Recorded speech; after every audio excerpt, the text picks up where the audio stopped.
po na nakaupo,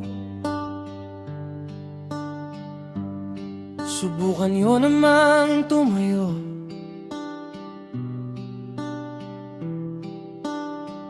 At baka matanaw ninyo ang tunay na kalagayan ko.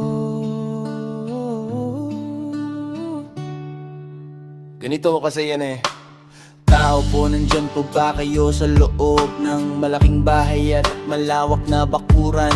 Mataas na pader, pinapaligiran at nakapilang mga mamahaling sasakyan. Mga bantay na laging bulong ng bulong. Wala namang kasal pero marami ang nakabarong. Lumakas man ang ulan ay walang butas ang bubong. Mga plato't kutsara na hindi kilala ang tutong. At ang kanin ay simputi ng gatas na nasa kahon. At kahit na hindi Pasko sa lamesa ay may hamon. Ang sarap sigurong manirahan sa bahay na ganyan. Sabi pa nila ay dito mo rin matatagpuan ang tao na nagmamayari ng isang upuan na pag may pagkakatao'y pinag-aagawan. Kaya naman hindi niya pinakakawalan kung makikita ko lamang siya ay aking sisigawan. Kayo po na nakaupo, subukan nyo naman tumayo.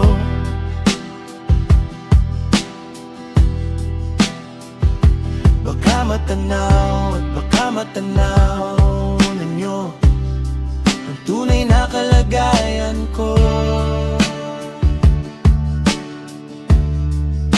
Walang galang na po sa taong nakaupo. Alam nyo bang pantakalang bigas namin ay di puno? Ang dingding ng bahay namin ay pinagtagpi-tagping yero. Sa gabi ay sobrang init na tumutunaw ng yelo.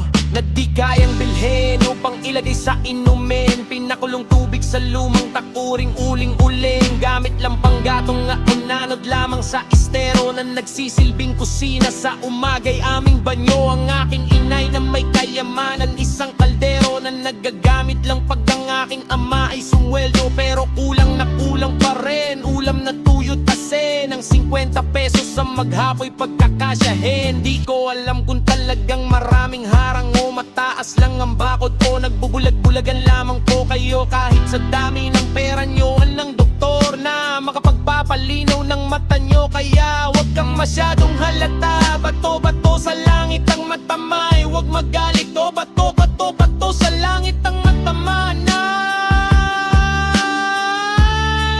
Wag masyadong halata.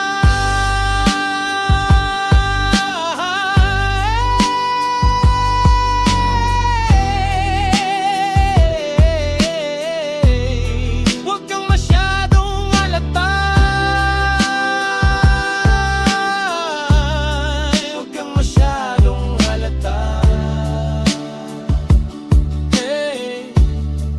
kang masyadong